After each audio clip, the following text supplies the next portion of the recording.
unless they're meditating on the formless. They're seeing our rating page, and we have Roger and Kendra there. Oop, this light's blinking. Somebody, I think maybe the plug. Yeah, the plug is between John and Okay. Ricardo. Plug it back in. Okay. Yeah, you have to be careful not Just to one lean thing on against it. it. Okay.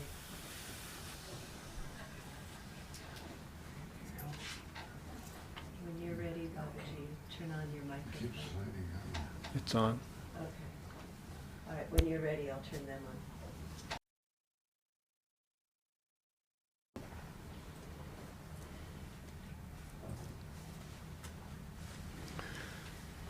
Om Hiranmaye Parikoshe Virajan Brahmalishkalam Tachu Brahm Jyoti Sam Jyoti Tad Yadatma Viddo Vidduhu, shining like burnished gold, highest and deepest, the core intelligence of living beings, partless and indivisible, pure, free of all taint, the essence of all which every being seeks, knowingly or unknowingly. There shines Brahman. It is that which the Guru teaches, it is that which the wise ones exult in. Om peace, peace, peace.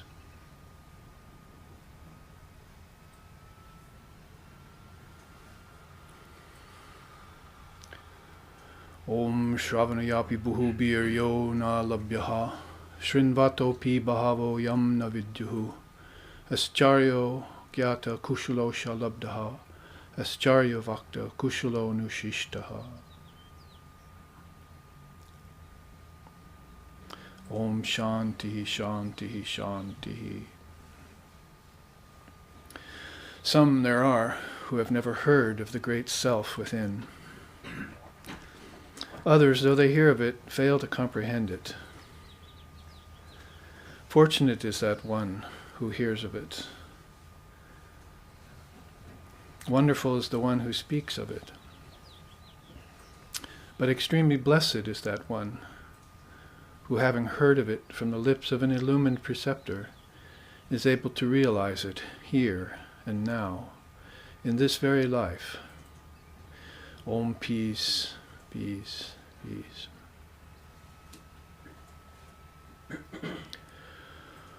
Om Satyena, Om Satyena Labhyastapassa Yesa Atma Samyagyanena Brahmacharyena Nityam Antaha Sharirehi Jyotirmayo Hi Shubraha Yam Pashanti Atayaha Kshina Doshaha. Om Shanti Shanti Shanti. The Atman, the indivisible self, in all beings and all things, is realized by moderation, by knowledge, by veracity, and by austerity. All of these constantly cultivated. When mental impurities dissolve due to this practice, then the seer beholds it everywhere, existing in everything, even here, in this very body. Om peace, peace, peace. Om Sahana, Om Sahana Vavatu, Sahanau Bhunaktu, Sahaviryam Karvavahai, Tejasvi Navaditamastu Ma Vidvishovahai. Om Shanti Shanti Shanti. May Brahman, the reality, protect us. May Brahman sustain us. May Brahman illumine our thinking process. May we not find fault with each other, with the world, or with the teachings. And may what we study be a source of inspiration to us eternally. Om peace, peace, peace. May peace be unto us, may peace be unto all. Om Hari Om.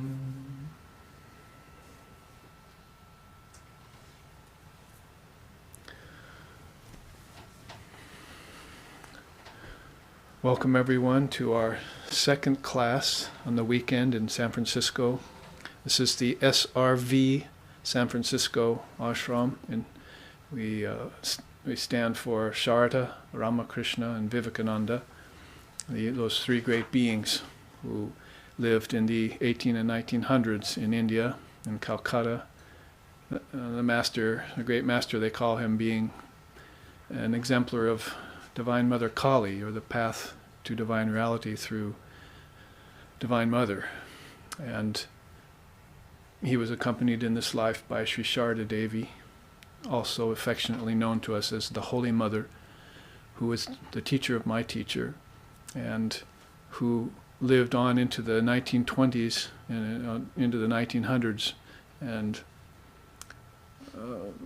made thousands of devotees, brought them aware of the work that the third of those beings was doing, Swami Vivekananda, when he arrived here on these shores in 1893 and went to the Parliament of Religions and made a big impression there, which is a matter of historical record now. He was bringing the darshana, or the way of pure seeing, clear seeing, they say, to the people of the West from the East, and presenting it not so much as a religion, as the Parliament of Religions was set up to do, but more as a path of universality, an acceptance of all religious paths, based in the metaphor, you might say, of the diamond with its many facets, all those facets being the different religions of the world. Or as the ancient Upanishads, or probably pre-Upanishadic, very ancient, back in the time of the Vedas, the Rig Veda particularly, said, Ekam Sat Vipra Bahuda Vadanti. Truth is one, and paths leading to it are many. It's probably one of the oldest statements we have on historical record of the mention of the path of universality, which is not eclecticism, and it's not just a sisterhood and brotherhood of religions. It's a reckoning that determines and declares that all these religions are true in their own setting, like a diamond's facets, and that each one has to be looked into separately. And they exist side by side as separate darshanas, clear ways of seeing. And the remarkable thing about what Swami Vivekananda brought to us was that Mother India had given birth to many of these. You've probably heard of many of them. One's called yoga, and one's called Vedanta, which we're teaching mainly here. Another is called Tantra. Another is called Buddhism, it came straight out of India. And Sankhya Yoga, the most ancient of them, Lord Kapula's listing of the 24 cosmic principles, which theretofore before him had not been reckoned in such a way, which influenced yoga and Vedanta and Buddhism later. And other systems, so some of them orthodox, some of them unorthodox. It didn't really matter to India, because being the mother of all religions, as she's called, she was fast to accept the ideas of other nations. When St. Thomas brought Christ's message to the southern shores of India in the 1st century BC, she absorbed them. And even today, and I've been there, they're beautiful church with Hindu men and women walking into it worshiping Christ, yet they haven't let go of their adoration and devotion to the Hindu deities. Beautiful amalgam, or hybrid, you might say. Some hybrids work, some don't. In religion, if universality is at the base of it all, then the hybrid will work, it will grow, and it will bear fruit. And precisely why this contribution of Mother India is being worshipped everywhere now. It went to China, it went to Japan, it went to Thailand, it went to Ceylon, it went to Korea, it went to Tibet, as we know, yoga coming from Tibet, and turning into the more popular religion today of Tibetan Buddhism. All of that based in Hindu yoga. But beyond Hinduism, which is rather a name for a conventional religion like other conventional religions have, Vedanta is the defining point of Indians' religions and philosophies. It's neither a religion nor a philosophy, it's really a way of clear seeing and a path to walk upon. Based on this universality, you can take it and make a Christian a better Christian, a Hindu a better Hindu, a Jew a better Jew, and many of us are living proof of that as we got tired of our conventional religion and its insipid ways, its tired and outworn, outmoded, outdated ways, and we began to rejuvenate it by hearing this refreshing message of Vedanta, which is basically non-dualism. The word is called Advaita in Sanskrit. Non-duality is what Christ taught and what Buddha taught and others taught, but it's always been a sort of background, like a thread running through everything. Like Sri Krishna said, the thread running through the necklace of pearls that nobody sees. Everyone admires the pearls, but they don't think too much about what's holding it all together. So that non-dual strand is what's holding everything together. As we chanted last night at our puja, and some of you were in attendance, O Sharda, propitious goddess, killer of misery and souls resigned, savior of religion in every age, by saints and sages worshipped, O mother kind, give us love and wisdom thou, O grace incarnate, to thee we bow. Or if you want to hear it musically, it would sound something like that. Devim prasanam pranatarti hantrim yogindra pujam jugadharma patrim tam sharadam bhakti vijnana datrim daya swarupam pranamami nityam.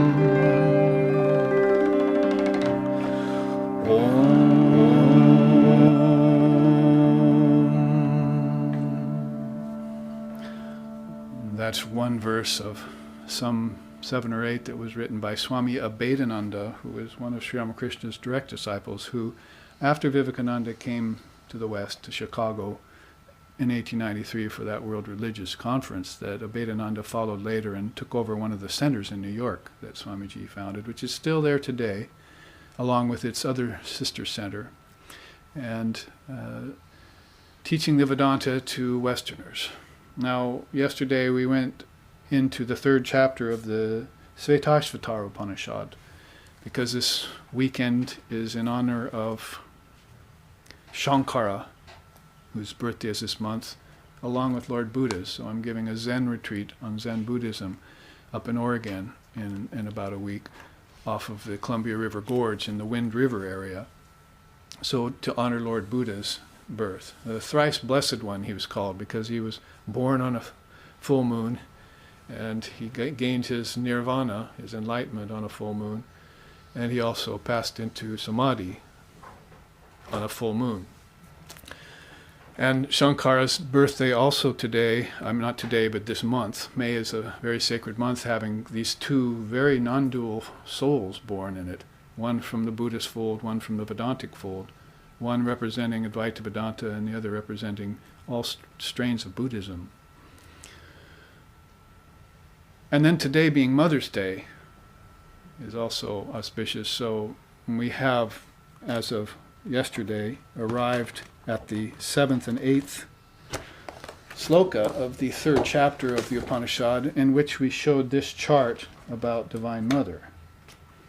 Here she is in this day and age, Sri Sharda Devi, shown in 2 different representations.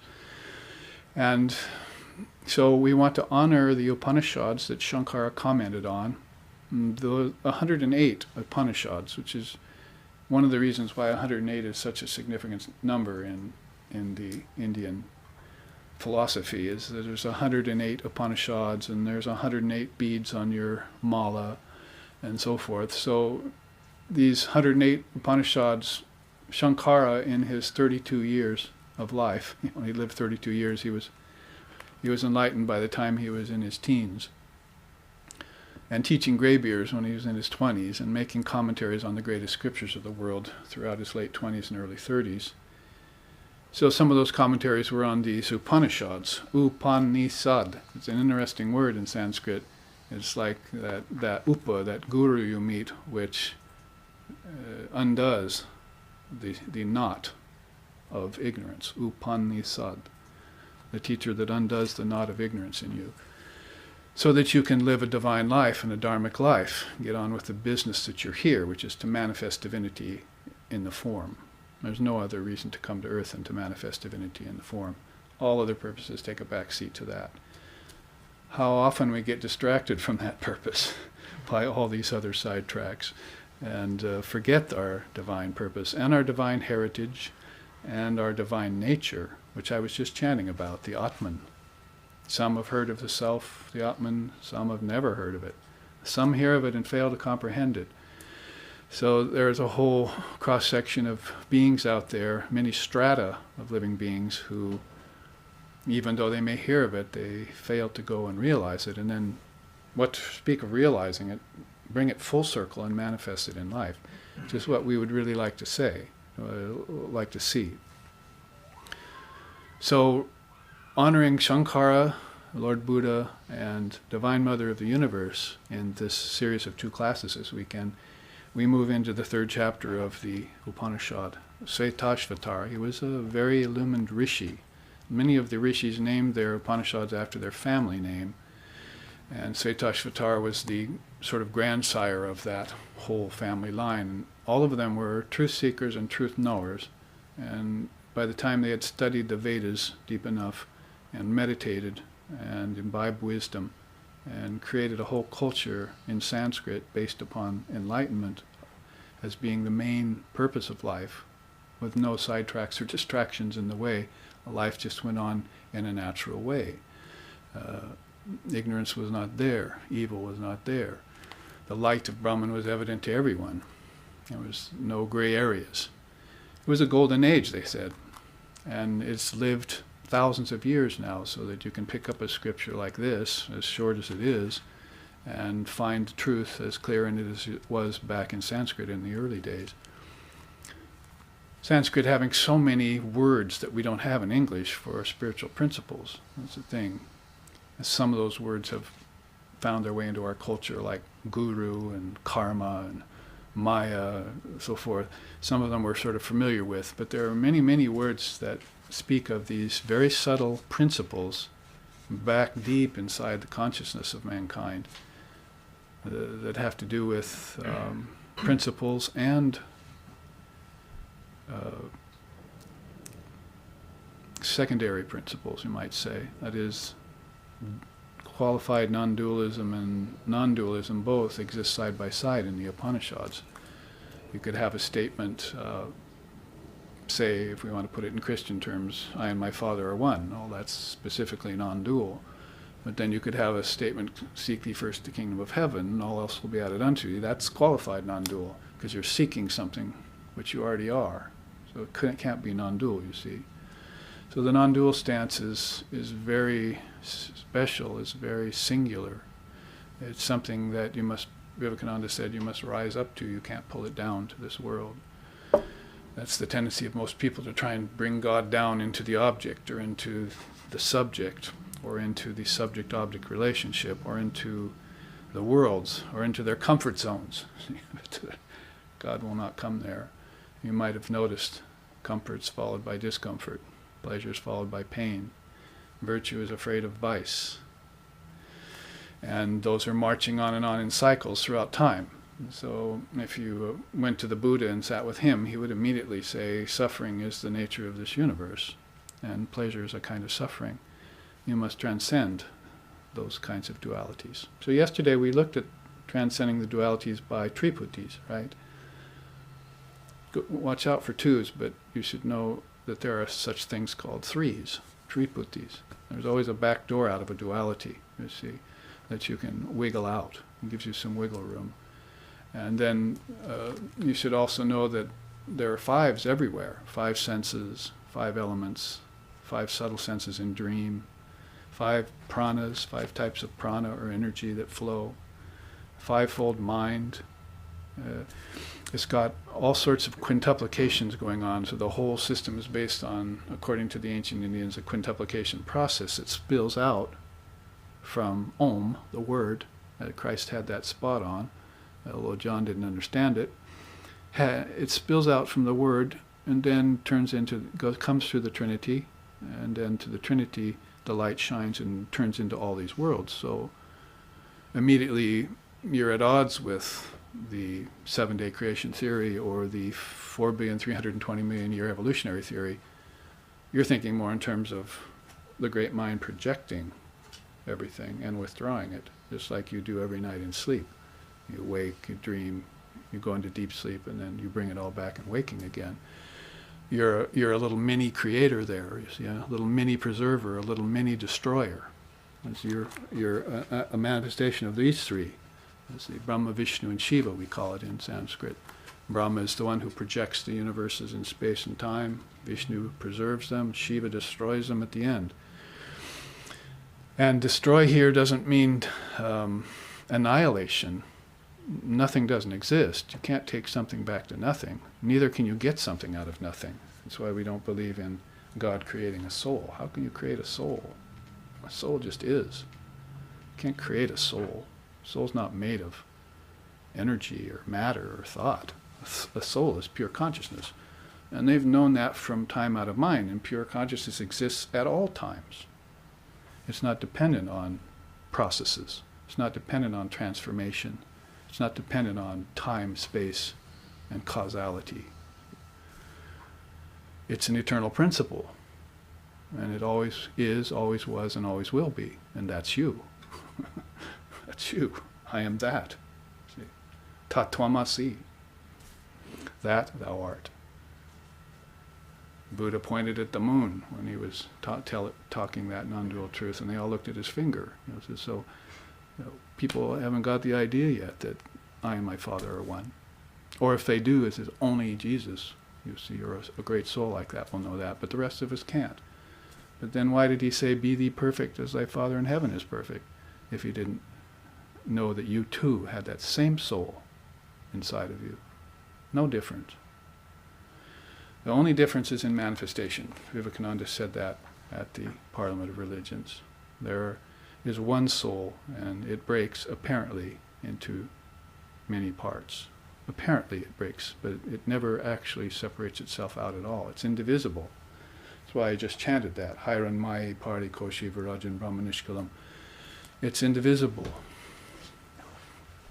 Ever one, though appearing as many. So in order to know that, you're going to have to study that thread that runs through the pearls, that non-dual message that runs through all the scriptures. Not just the Hindu scriptures, the Indian scriptures, but also you'll find traces of it in the Bible and in the Quran and other great holy books of the world. You have to follow that carefully and define consciousness as being unborn and undying. Eternal is the word. We have one word in English at least that would state it. But words in Sanskrit that further define it would be a parinama. I'll show you a chart about that soon. Parinama means non-transformation. We're always seduced and deceived by appearances. It's rather easy to see when you look at our science and so forth, our Western science, that we're studying objects down to the minutest particle. And then when we see that there's nothing more to see, we can't give it up. You see? When the Buddhists or the Vedantists saw objects down to the particle, they said, oh, I see, it's empty. I should renounce it. Birds have nests, foxes have holes, but I don't have any place to lay my head here. It's just vibrating particles. There's no substance here. It's empty. How is it empty? Well, it's not only empty of substance, but it's empty of the desire, of the ability to fulfill your desires. Haven't we found that out after so many lifetimes? That nothing here can fulfill us? That the only thing that can fill us is our very own self, God, Brahman, Atman, Allah, Almighty Father, Tathagatagarbha, Buddha nature, the only thing that will ever fulfill us. So Ram Prasad sings, turn and gaze at your original face. So you turn away from appearances and gaze inside at your original face. He sings this in a beautiful song. So that very unique and spiritual turn that the soul makes, see, will be a turn away from the ego and the ego mind mechanism that's clutching at appearances. Clutches at appearances so much that pretty soon it clings to life and fears death, when the soul is birthless and deathless. What a predicament man has gotten himself into, that he fears the very same thing that he projected. Projects the worlds in space and time out of his mind, because all of these things, cloths and the pillows you're sitting on and the rug we sit on, are thoughts in your mind first, and later they turn into objects. Objects are just thought made concrete.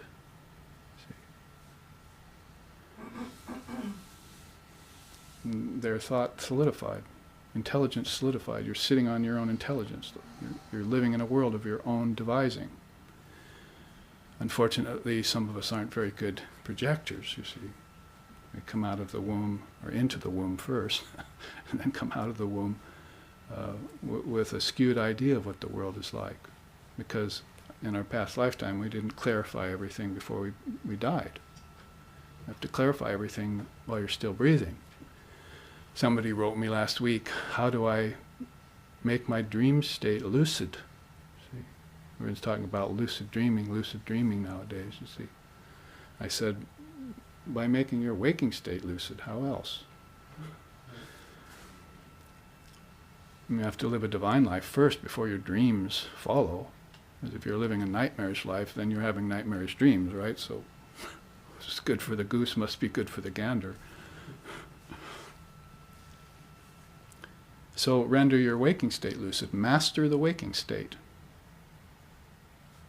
Sit.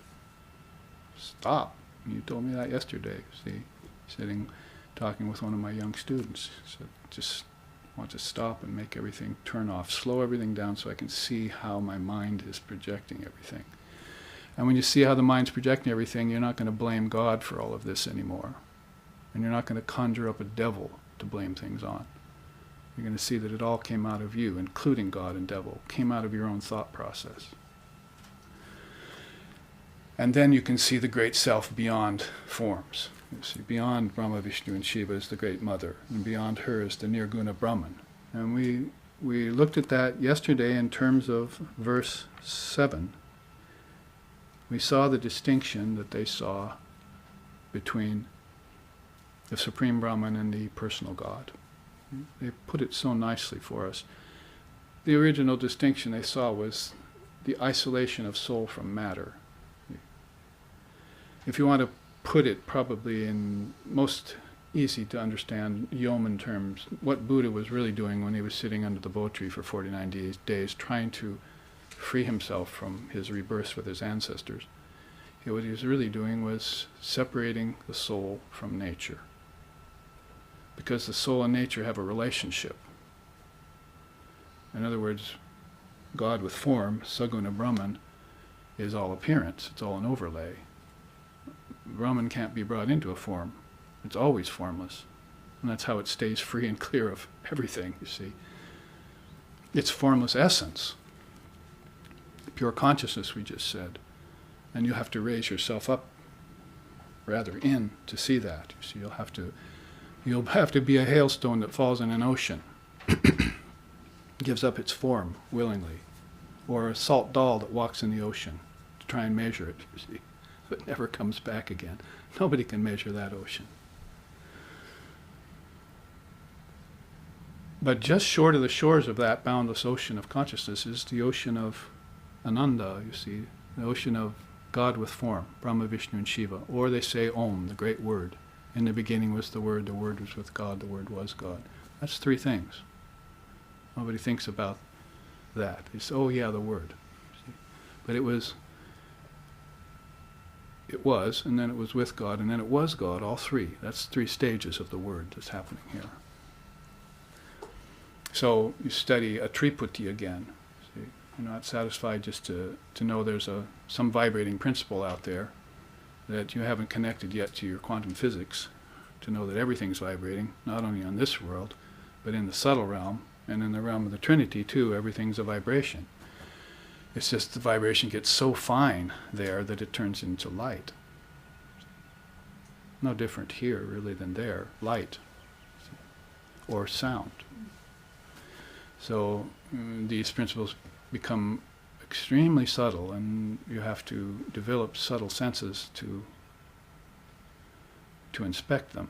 You see, Sri Ramakrishna put it: love eyes, love ears, love tongue. You see, and if you can develop those instead of these plain senses here that are always grasping selfishly after objects and trying to get lands and money and things that are unreal and empty, so you give that up and you develop these subtle senses, and you sit like he did, happy like a child.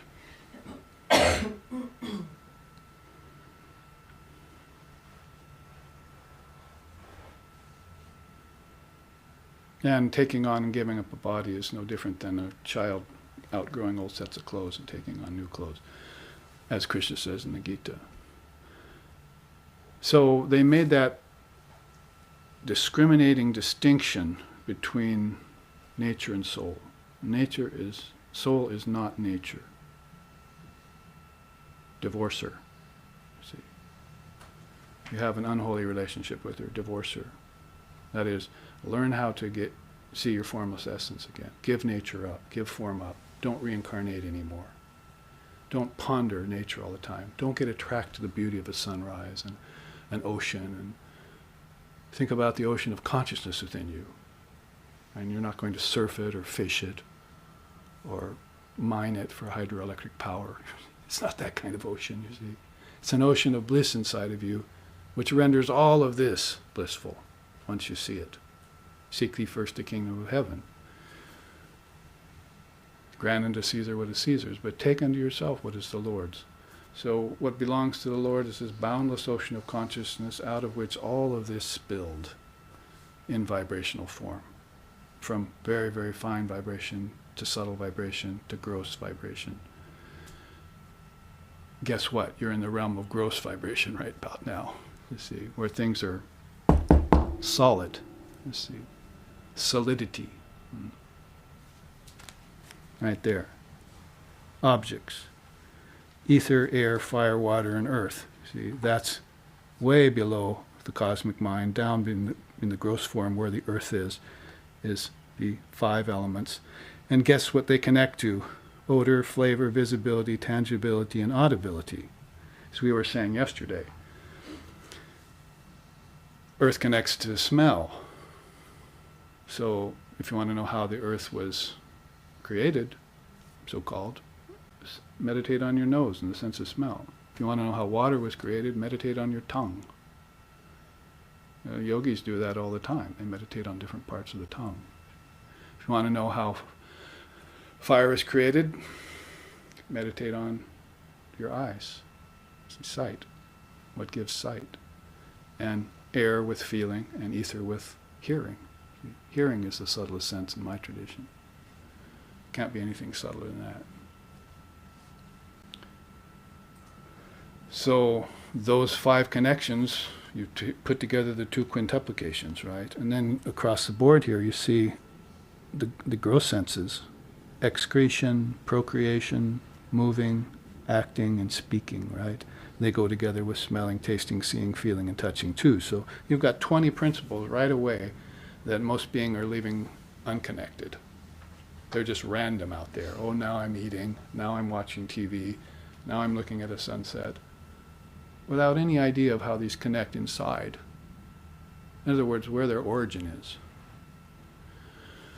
The tantric adept, the Vedic rishi, the Hindu yogi, they were all looking into origins from their very get-go. Where did these things begin? And when they studied the beginnings of things, they found out there was no beginning. And all of a sudden they solved the puzzle. of Maya. That beginnings, middles, and endings are apparent only. Time is apparent only. Space is apparent only. Is there any time for you in a coma? Is there any time for you in deep sleep? Is there any time for you in samadhi? If you've had samadhi yet? No, time goes away. It's a construct of the mind. And spaces too, all these worlds. They go away for you in deep sleep tonight. They might as well not exist because you went formless. You should have just hung a sign, you see, on your ego and said, gone to lunch, you see. I've gone formless. Doctor's not in.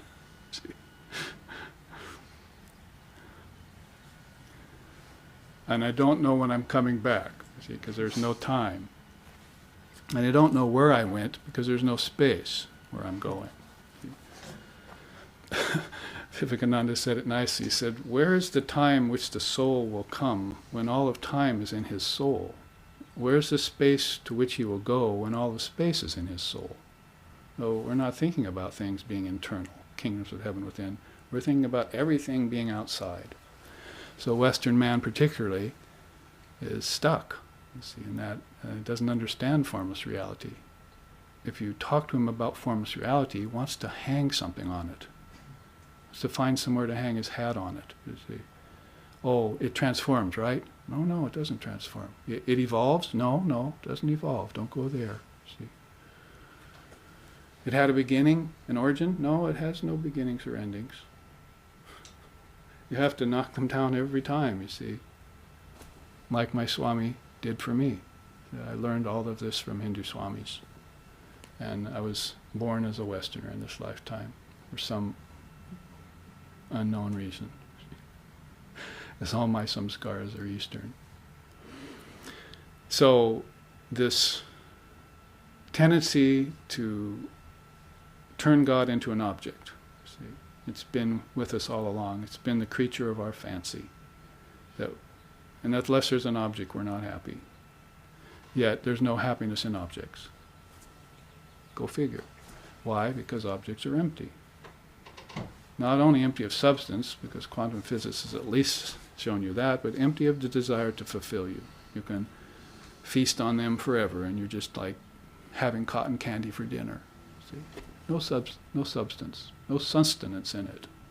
Yet we keep coming back and again to do the same thing over and over again in cycles. Well, Buddha said enough of that, you see. I don't want to be born again with my ancestors. They're a mess. Hating each other, loving each other, giving each other lands, taking it away, going to war. Gandhi said, the world is tired of war. It's the child of hatred. So if one person learns to love in the right way, then millions will follow. And that's what a great avatar shows you, how to love. Buddha was 550 years before Christ. He's a candidate to the throne of love, no doubt. Christ came along 550 years later and showed that same love and compassion. After that, another several hundred years, the father of yoga was born. After that, Shankara, whom we're celebrating in the Upanishads today, was born. After that, another 500 or 600 years, Chaitanya was born. Finally down to Ramakrishna. See?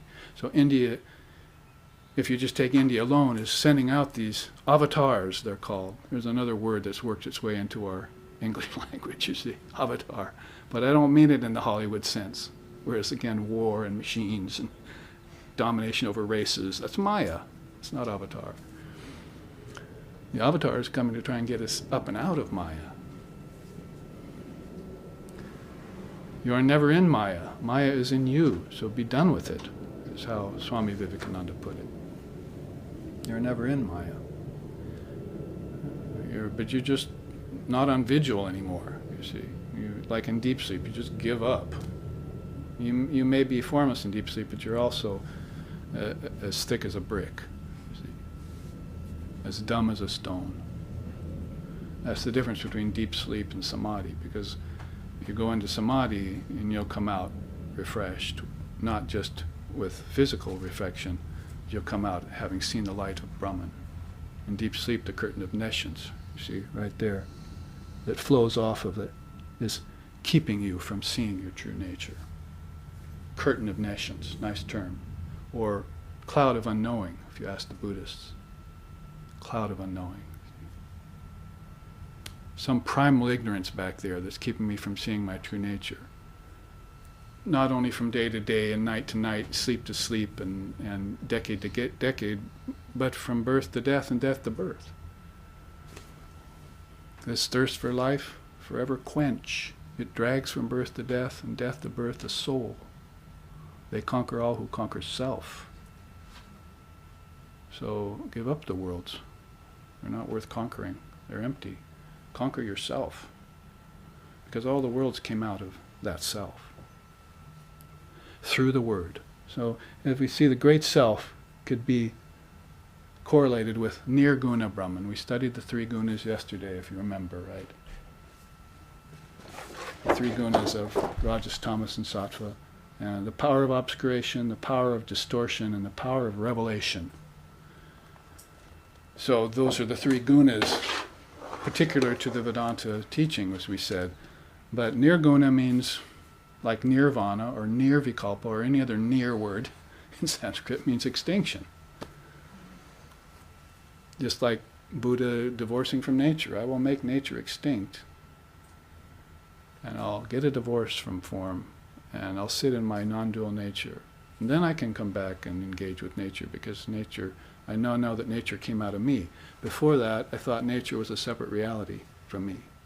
I thought heaven was a separate place somewhere I was going, and hell was some place underground. And God was a bearded fellow sitting up there, see. And devil had a pitchfork and he was on my trail. See, I was living in all sorts of superstitions that Vedanta just eradicates. I first went to my teacher, and the first thing he said to me, he actually yelled it at me, is, "If you believe in original sin, get out of this place." That's the kind of man he was. I said, "Swami, I don't. That's why I'm here. I'm searching, for higher answers." So he smiled and said, "Come in." So original sin and seven-day creation theory, fine if you're taking them symbolically, but taking literally, as some people are crazy enough to do, just isn't working. See? And then age after age, that is century after century, these mollusks, you see, these barnacles, collect on the hull of your sailing ship, which is your religion, and just slows it dead in the water. Can't even get out of port anymore. See? And then religion fails people. So Vivekananda came back and said, "I want to give religion a capital R again." It's lost its case. In more ways than one, you see. It's losing its case. The Western peoples too, though they have a hard time accepting formless reality, they're not accepting wooden nickels anymore.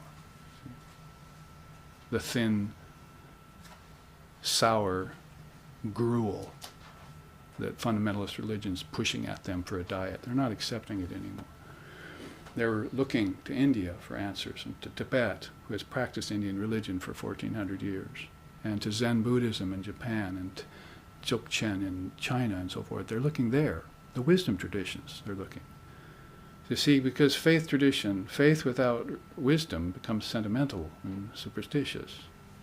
And if you go to the wisdom traditions and don't bring your faith along, that becomes dry and intellectual. So you have to blend it. Therefore, give us love and wisdom, thou, O grace incarnate, to thee we bow, right? We want both love and wisdom together. Why? Because love may be the essence of everything, and everyone's going to agree about that, but you can't love rightly if you haven't gotten rid of your ignorance. You have to get rid of your ignorance first before love is really love. And the only thing to get rid of ignorance is knowledge. Sri Ramakrishna said, one thorn gets in your flesh, take another thorn from the same bush. See? Remove the first one, and then what do you do with the two thorns? You toss them. Once you get rid of ignorance, knowledge is of no great merit anymore, except for giving to others. See? Krishna says so in the Gita, and I said it yesterday. You must know, Arjuna, that the end of knowledge is truth. There is an end to knowledge, and it's in truth. So you'll reach that transcendent position, which is called non-duality, or Advaita, or Satori, or beatific vision, or Kaivalya, or Mukti, or Moksha, or Nirvana, or Nirvikalpa. Oh, they have so many words for it in these different traditions. How can so many very fine souls be wrong? Okay.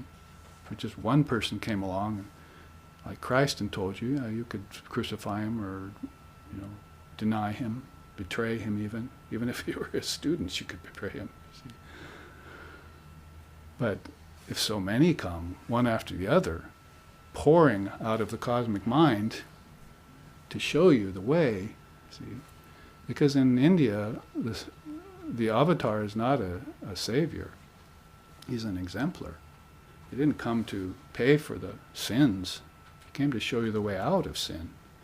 And so in West, we get that skewed, you see. We should be looking at that. There's the way, there's the path, there's the light, as Christ said. Oh, I better follow it. Instead, we're saying, oh, please save me. I'm so poor and miserable. And he goes, oy, oy, oy. Oy vey. Because he was a Jew, right? So he has to come after you. So Sri Ramakrishna said that about the people of this time. He said, my eyes have become red, blowing on the coals, the waning coals of your spiritual fire. You see? Won't you do a little? I gathered the wood, I struck the flame, I put the food on to cook, I placed it on the table. Can't you eat? Do I have to feed you, spoon feed you, you see? So if you have a great light like that, you go towards it. You accept it as your ideal. All ideals are coming out of God with form. So Nirguna Brahman, you can't pray to it. You can't have love for it. You can't have faith in it. Because when you merge with it, you're it. See, there's no lover and beloved there. There's no prayer and prayee there. There's no triputi there. There's no duality there. There's no quintuplication there. It itself is the thing. In Zen they say, Zazen, I'm going to sit here. Sesshin, I'm going to extend my hours of sitting, you see.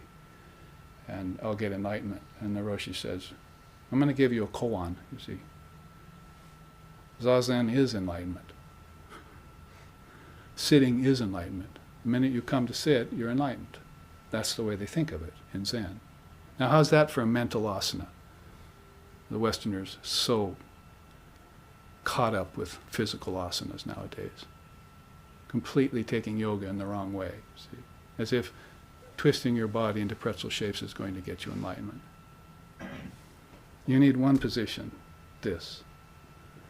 And you need to sit here for a while and let the mind wind itself out and things to stop. See? Everything to slow down and stop. And then you'll catch a glimpse, a beatific vision, see, of your true nature. That's all you need to do, is to stop. Maybe if you can't stop the mind quick enough, then practice the breathing exercise, you see. In breath, held breath, out breath, in breath, held breath, out breath. Until the heart rate stops and the mind stops thinking. Breath, heart, and mind have a connection. Duh, you see. We didn't have to wait for our science to tell us that. The yogis knew that for thousands of years. They knew that the way most people would get into the peace that passes all understanding would be through the breathing process. But they also said, there are beings that come out of the highest who do not need to practice asana. They do not need to practice breathing exercises. They inhabit the body with a pure mind from the very get-go. And then we look at them and say, that's not fair. How come they have a pure mind and I don't? Because the avatar is an exemplar, and they took the example and they sought the truth, and the truth set them free. And the rest didn't. The rest were waiting around for grace or for the next incarnation of Christ, when he's probably already incarnated at least 4 or 5 times by now. You think he's going to come back in the same way? looking the same, saying the same thing. It's a different time, different people. If you look at all the great beings, you'll see how they adjusted their message for the age. The non-dual truth didn't change and all that, but the outer message, the package they had to present, changed. I mean, if you have fishermen for disciples, you can't teach them Advaita Vedanta from India, you see. Shankara could do that. His birthday is this month. He had some 1822 disciples, and many of them were jnanis. They were very, very astute. They'd have lifetimes studying the ancient wisdom. They weren't sitting along rivers with fishes and nets and loaves and so forth. Not knowing anything about the Word. Not meditating in the Garden of Gethsemane until he finally got them to do that. No, they had been meditating for lifetimes. It was a path in India. Te dhyan yoga nugata pasyan devatma shaktim swagunair nagudim yaha karnani nikilani tani kalatma yuktanya adidishtat yekaha. The ancient seers of India saw the devatma shaktim, the divine being in everything and everywhere, which, though veiled in the beginning by its own modes of nature, nevertheless was one and indivisible, and which had been undetected earlier due to the limitation of their own intellects. So they got into their minds and they took away those limitations, and then they saw the Devatma Shakti. Beautiful word, Shakti, divine power, Deva, God. The divine power of God in everything. They saw it everywhere. But previously they hadn't seen it because their intellect was limited. They were thinking inside the box, you see. The veils that were still down. The curtain of nescience was still running through their consciousness. Can't see anything that way. It's a cloudy, foggy day. See. Bring out the sun. See. So, Nirguna Brahman is that sun, the eternal sun. And Saguna Brahman, you see right here, is everything that happens below that realm.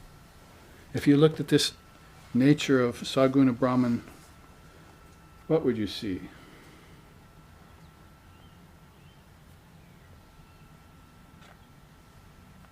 You would see that my iPad just went crazy.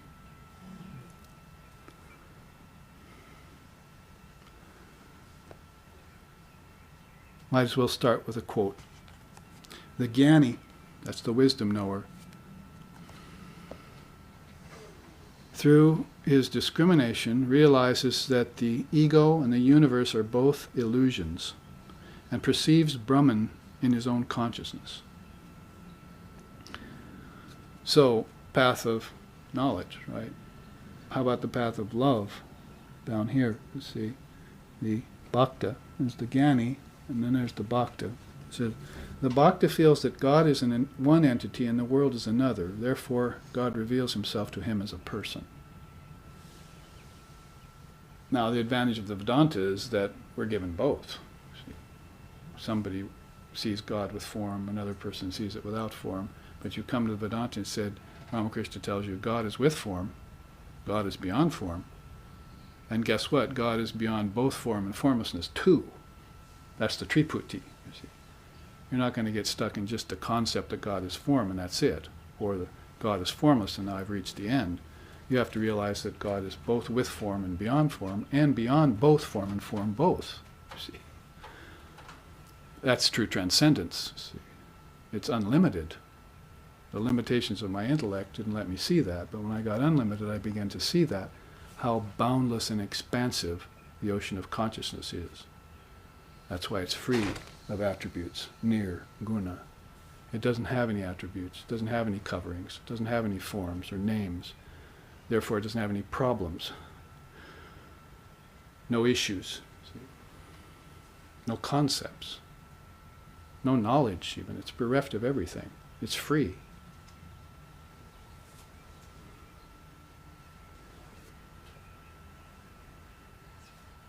It's Turyatita. It's beyond Turiya. Turiya is the state of formlessness. But it is invested with this formless dynamism. You see, Divine Mother herself, who can, with her veil of nescience and with her pure intelligence, is flowing there as a vibrational force. She's the purveyor of the word Om. See, there's the Om sign, right? Through this membrane, right here, which exists between this chakra and this chakra, third eye and head, pass souls out of her through the word. And the word has an aperture, and they find that aperture and they are going to head for embodiment. See, here, process of embodiment. Some do it consciously, but most do it unconsciously. Most are dragged from birth to death and death to birth without knowing. And others say, it's time to go down to the world and do that work which Mother has called me to do. And I'm going to take her with me. I'm going to take remembrance of her with me, because pratyabhigya, recognition and remembrance, are half the battle. If I forget, that's it. Curtain of nescience is down. It's very rarely that a soul is going to remember its true nature once the curtain of nescience has fallen, once it's been born in the womb and been indoctrinated by fundamentalist religion and been raised out of the Dharma by worldly parents and has been subjected to the conventions of society. How are you going to get free of that mess? Ever thought of that? To what degree that you're free, you have to look and say, thank you, Mother, I don't know how I did it, but I got free. I look at what I was up against. I don't see how I did it. You see. Must be something called grace in the quotient. You see. So all of those impasses, see, of the most subtle of them all is that Rudra Granthi, that knot of consciousness that exists between form and formlessness, and she passes through it at will. Mother Mary, Mother Sharda, Sita, Radha, Uma, Parvati, Lakshmi, Saraswati, Kali, Durga, the mother of many, many forms, passes through that and protects her precious spiritual children. See? That's why they sing nowadays to Mother. Jaya Jaya Janani Jaya Shri Sharanamani Karuna Rupini Ma Adya Shakti Parama Prakriti Asharana Gati Tumi Ma, and so forth and so on. She's the Adya Shakti, the original mother. Adya means original, firstborn, see, primeval, the archetypical one. There's one of her, and then she manifests through all these goddesses and divine beings. You see. We know about her because Ramakrishna brought her. See. She was my teacher's teacher, Sharda. So I went to him because I had a strong desire and longing to realize God as Mother. Shakta, it's called, Shaktism. We're not talking about a feminine form so much as we're talking about a feminine principle. See? She's not an earth goddess or a four-armed being somewhere. See? She's formless reality, but she's the energy of Brahman. That flowing energy that makes you feel balanced, that makes you feel inspired. You see? It's like the up-breath. It's inspiration, right? If you can get a hold of that prana that makes the breath go up, then you can make your thoughts go up. So they seize on that prana, so they keep it going past the breath. And then they get the transmission of wisdom from their teacher, who's maybe a follower of Shakti.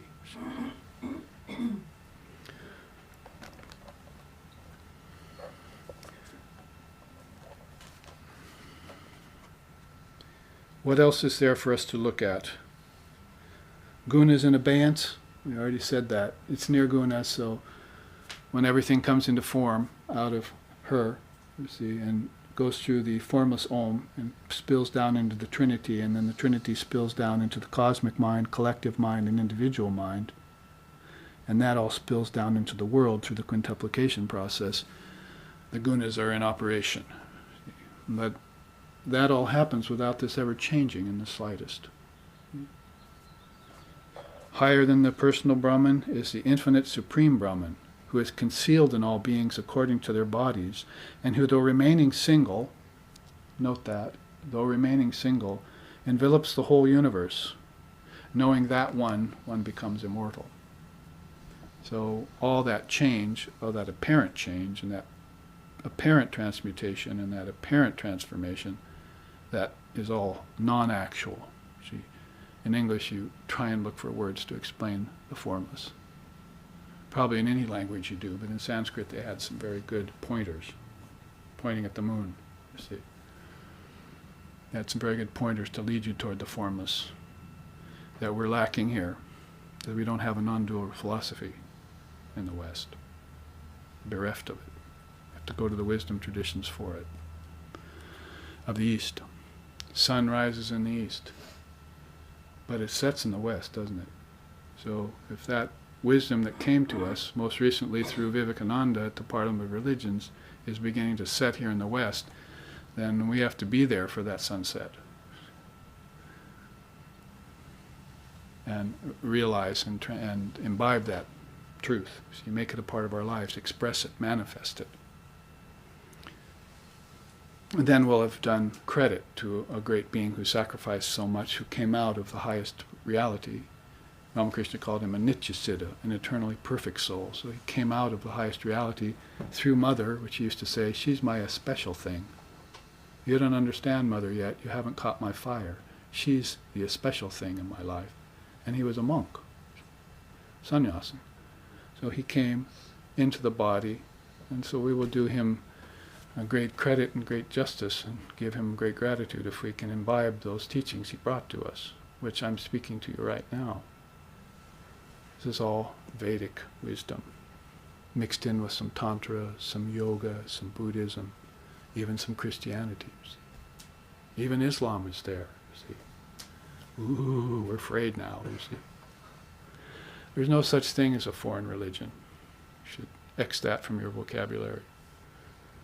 All religion is indigenous to your soul.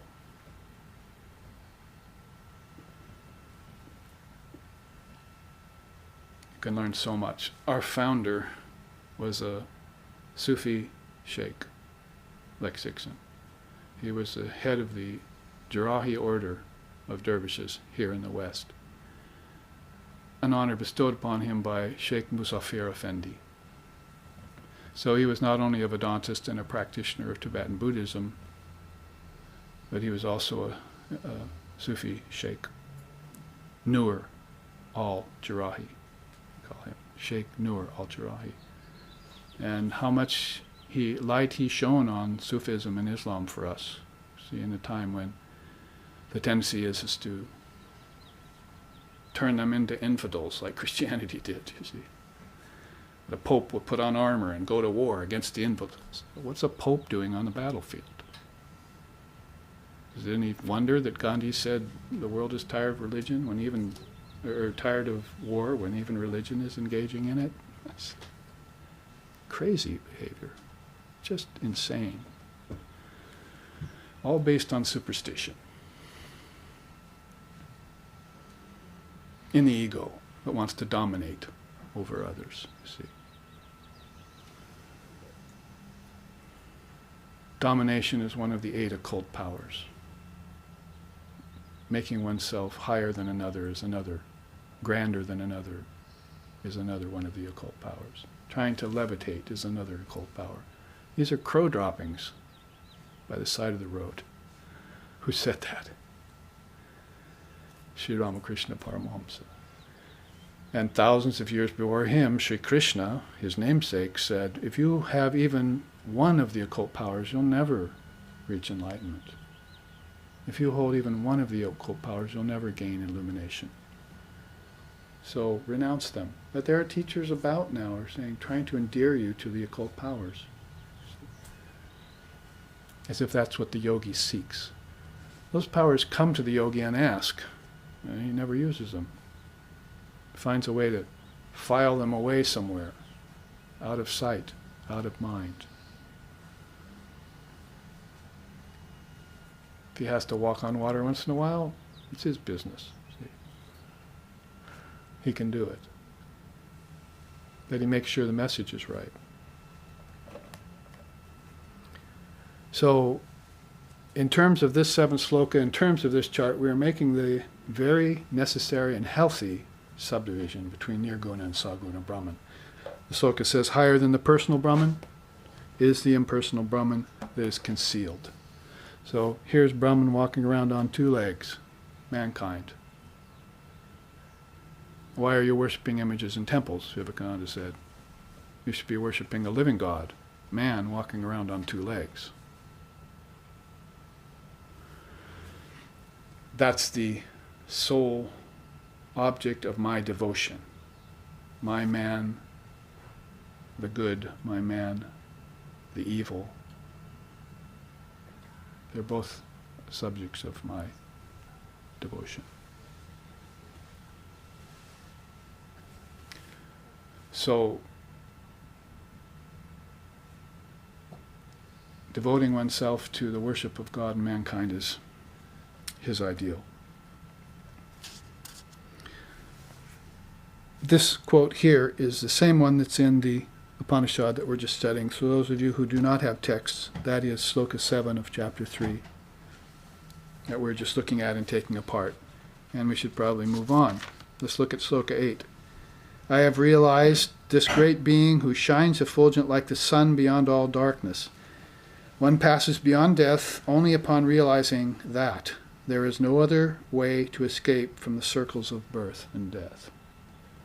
You want out of all inhabitation of form, like Buddha did under the bo tree and Christ did in the wilderness and so forth, then you're going to have to put that ego to rest, calm that mind, and use that refined intellect like a goad and pierce through the appearances of things and man your true self. It's like a sailing vessel that's without a captain, you see. And you have to reman it, sail it into the great beyond. So that brings up this other chart, also pictured with Holy Mother in it, the process of embodiment. She has some tips for us here. She says, do you know what God with form is like? That is, her husband, her divine husband said, God with form is like bubbles rising on an expanse of water. Various divine forms are seen to rise out of the great ocean of consciousness. The incarnation of God is one of these forms, and the primal Shakti sports through that incarnation. So, a very nice description in one sentence or two of this chart. Divine incarnation is a wave that comes out of the ocean of Brahman through, and Shakti will sport through him. See, that pretty much summates that chart right there.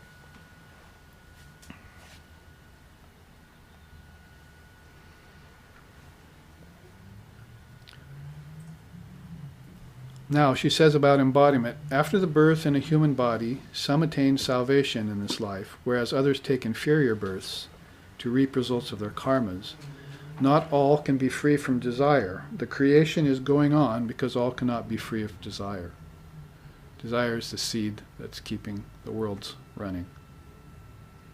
The creation is going on because all cannot be free of desire. But that is indeed the last birth in which one gets rid of desires completely. One will not have to come again. So, unlike some of the more modern women teachers, Holy Mother is not trying to make us happy with the world. She's trying to show us how much misery is here. The first noble truth of Buddhism is all there is suffering. And if you don't understand that first precept, you can't be a Buddhist. I know people running around calling themselves Buddhists who are still trying to help the world. You can't help the world. The world is going to stay the same. It is dual by nature. It has suffering in it. It came out of an imperfect mind as a thought projection. That you're trying to help the world is a good thing. if you're not attached to the result.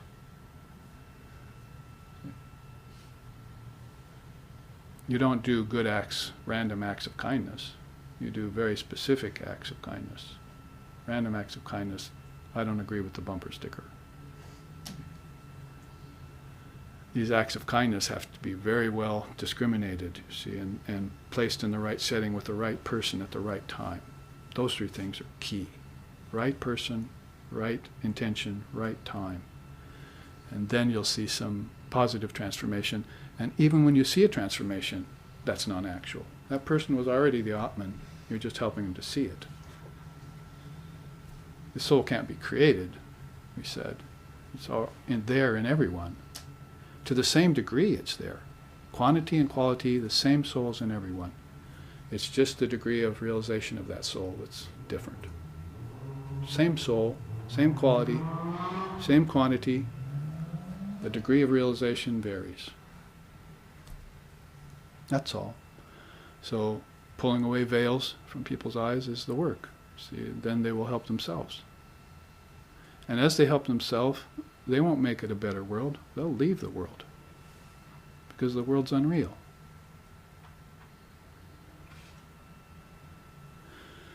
This is what I'm saying, unless you have some sort of idea of the formless reality, these kinds of truths, these axioms aren't going to make sense to you. See? To have some sort of taste of what Buddha saw beyond form. Some vision of the Mother who brings you up and out of the worlds of name and form to a transcendent state. Some feeling of the nobility of being the Atman, of being Buddha nature.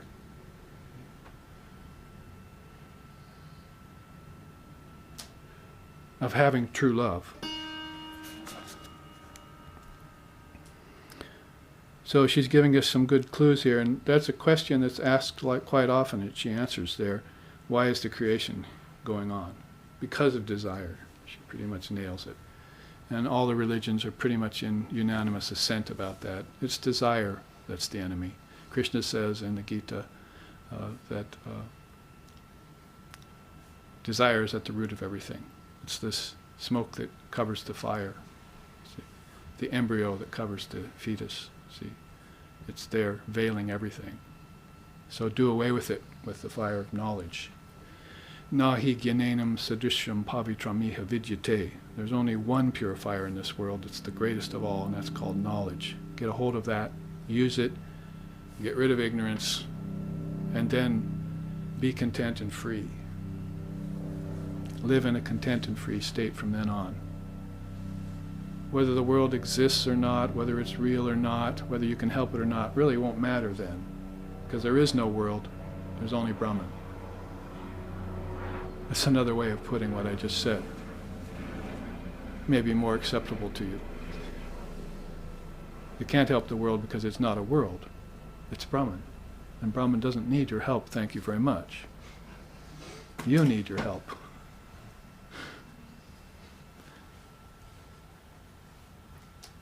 She says on the other side, many a time a man takes birth and dies again and again in a certain family due to his karma. I could stop at any sentence and start talking, you see, because karma, reincarnation, is going on in families, like pods of whales or packs of wolves, you see. Souls are born to familiar circumstances. I used to have to field questions like, well, why did God create crack babies, you see? God doesn't create number one, you see. He's not a creator. You created all this. He's staying away from it, you see. She thought she had it, deception down. She saw the human race get loose. She said, God, they taught her something about delusion.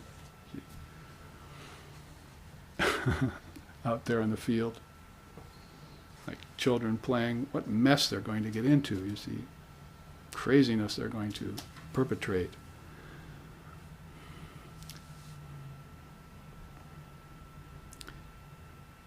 So born again into families, and families, and families, and families. It's your ancestors. It was what Buddha was trying to do when he sat under the Bo tree.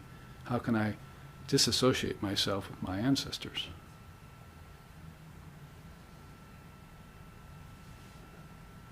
Swami Vivekananda said, God save the lot of them. but save me from them. God saved them all, but save me from them. He was a perfectly free soul. He didn't want to get sucked into that mess you're calling a world. He was sitting like a wooden statue for 700 years before he came here in perfect meditation, in absolute bliss. Why would you want to come out of that? To enjoy a little food that turns into excreta later? That turns into cancer after that? Paltry things of the world. You're nobler than that. So this process of being born again and again with your ancestors, I want to get out of that. Ramakrishna said it a little bit more directly. The world is a great pit. Your ancestors are vipers inside.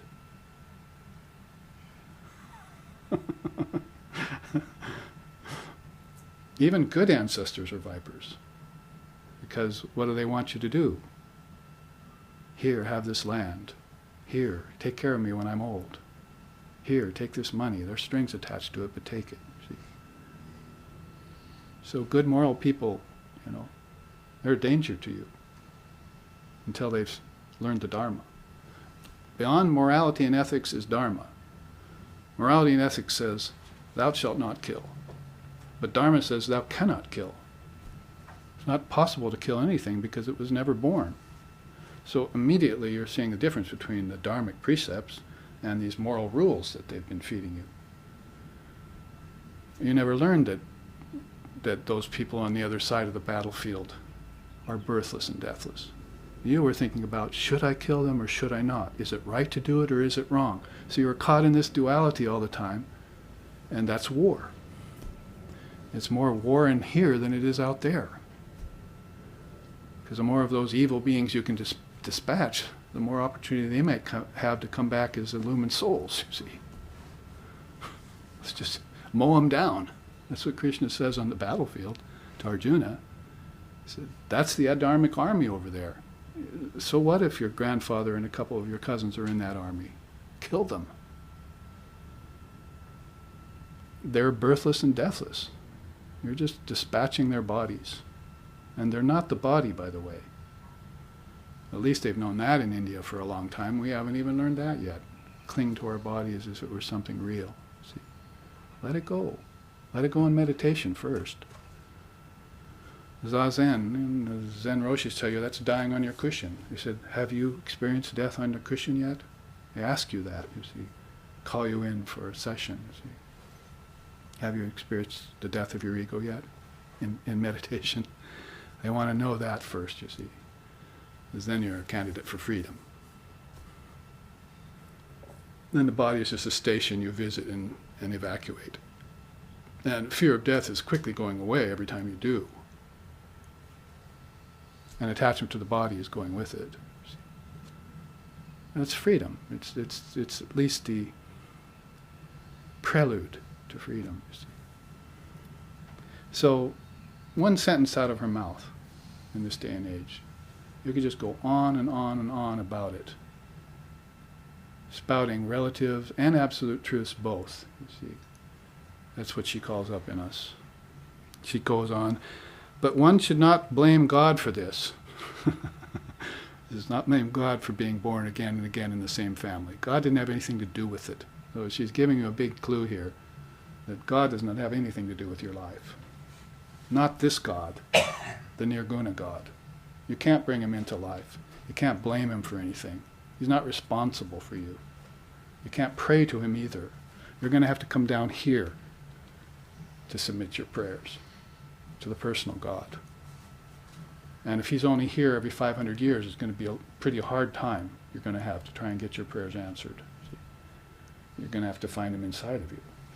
Where else would he be? Are the kingdoms of heaven outside of you? Seek the kingdoms of heaven outside of you? Did he say that?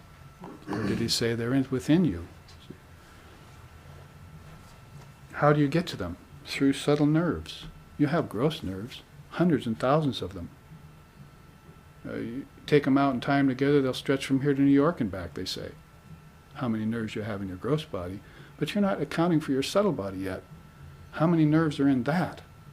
Subtle body is the mind, basically. And it's got nerve endings that go everywhere to these worlds inside. That's how Christ found the kingdoms of heaven inside, and sat there still like this under the tree, stunned. Birds pecked grains out of his hair. Snakes slithered across his lap. He didn't move. He was stunned. In India, they call that Jada Samadhi. They'd known about it for thousands of years. What happened to Christ when he sat there? First of all, he probably saw the kingdoms of heaven within, and he abandoned his body, and he followed these with his prana, see, under control. He followed him through all these inner network of nerves to this big, huge cosmic body. And that's where the kingdoms of heaven are lying. See. First you'll find the ancestors, then you'll find the angels and celestials. Go deeper, you'll find the gods and goddesses. Go deeper than that, you'll find the great wisdom knowers, the rishis, the seers, the saints. Go deeper than that, you'll find the Trinity. And when you find the Trinity, they're going like this, and they have a big Om sign painted on the hand, and it says, if you go beyond me, you're going formless, brother. Have no more hope for the worlds evermore if you go beyond this. The worlds don't exist where you're headed. The worlds are just my dream, Lord Brahma would tell you. See? They're just my dream. This great cosmic being dreaming you. See? You're a dream of some greater being. Don't you dream other beings tonight?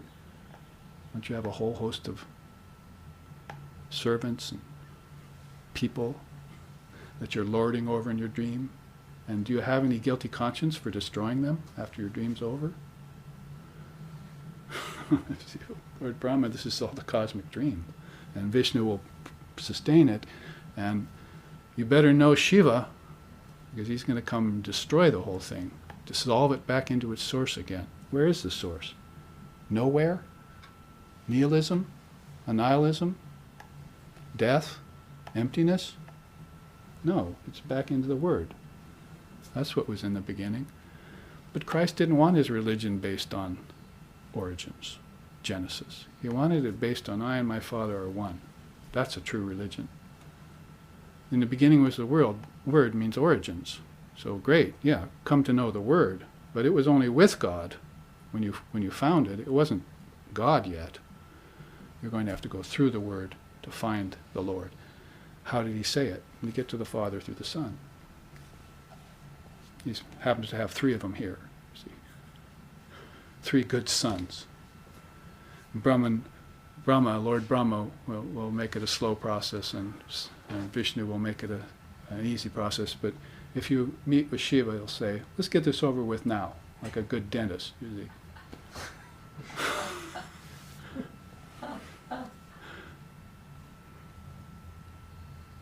It's no wonder population is on the side of Vishnu in India, you see, and Shiva, they're going, I don't know if I want to worship him, or her, Kali, you see. He's going to try and talk me out of this dream I'm having. I like my dream, thank you. Leave it alone.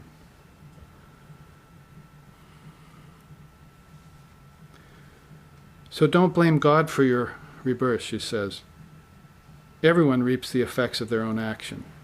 And though one may have to take on a new body, one does not necessarily lose spiritual consciousness if one has one's merit credits from previous births.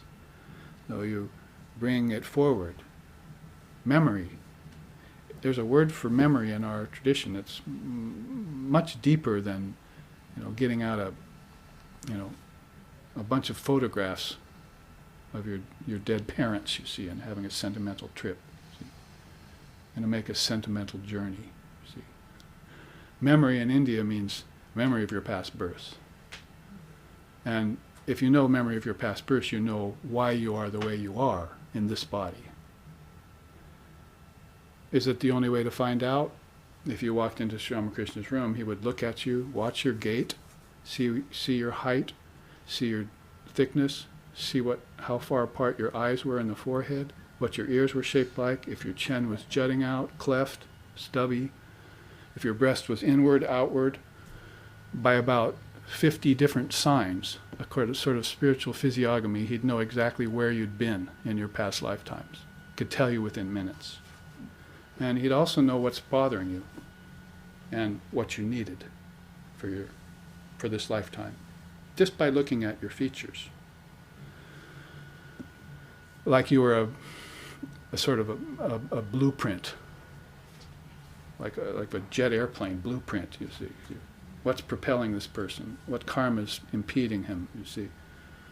And then sit down and talk, you see. We'll get to the bottom of this.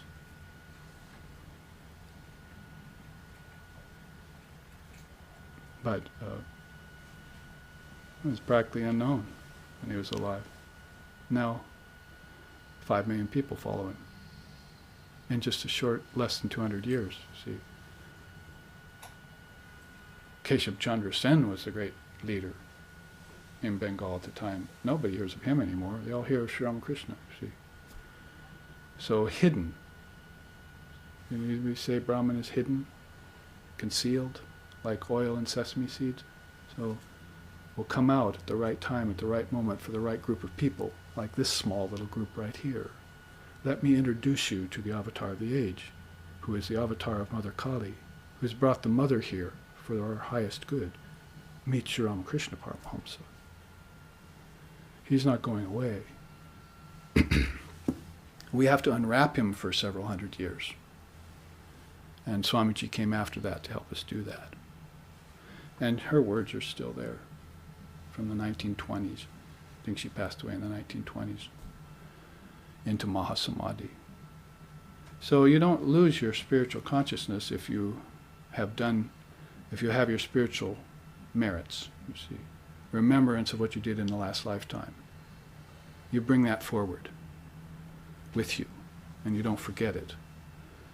And that's why you're a good student, or that's why you're a good meditator, or that's why you have such devotion to the Lord when others don't have any of those things. Because you worked on those and developed them in a previous lifetime. You're on your way to freedom. Salvation first, but beyond salvation is liberation. Brain first, but beyond brain is mind. You have to make these distinctions between the real and the unreal. The Vedanta Dindima, the conclusion of the Vedanta, is that. Brahman Satya Jagad Mithya. Brahman is real, the world is unreal. And everyone goes, alas, the world is unreal. But what did I just tell you? Brahman is real. Why are you have so much woe and sorrow about the world being unreal? That's actually good news. Give it up. Like Christ did, like Buddha did, like Shankara did. Give it up and enjoy eternal life. In the body, outside the body, beyond embodiment.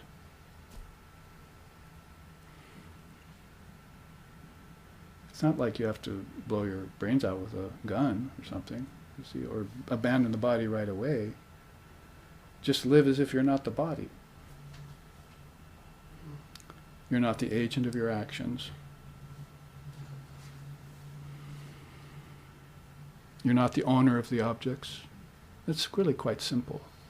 And there's no sense of separation between you and God, between you and her. No separation ever existed. You constructed those separations. Now, do away with them. So don't own anything. Don't take responsibility for your acts, good or bad. Give all sense of agency away. And destroy the sense of separation between you and the divine. I and my Father are one. Use the great incarnation as an exemplar, not a savior. If you have to use him as a savior, then you're in the realm of hope and fear. See, my least favorite qualities, by the way. But if you're using him as an exemplar, you're in the realm of practice. You see, I can make myself. I will cut myself in the image of the God that I am. So I'll leave you with that message here for the break. Namaste.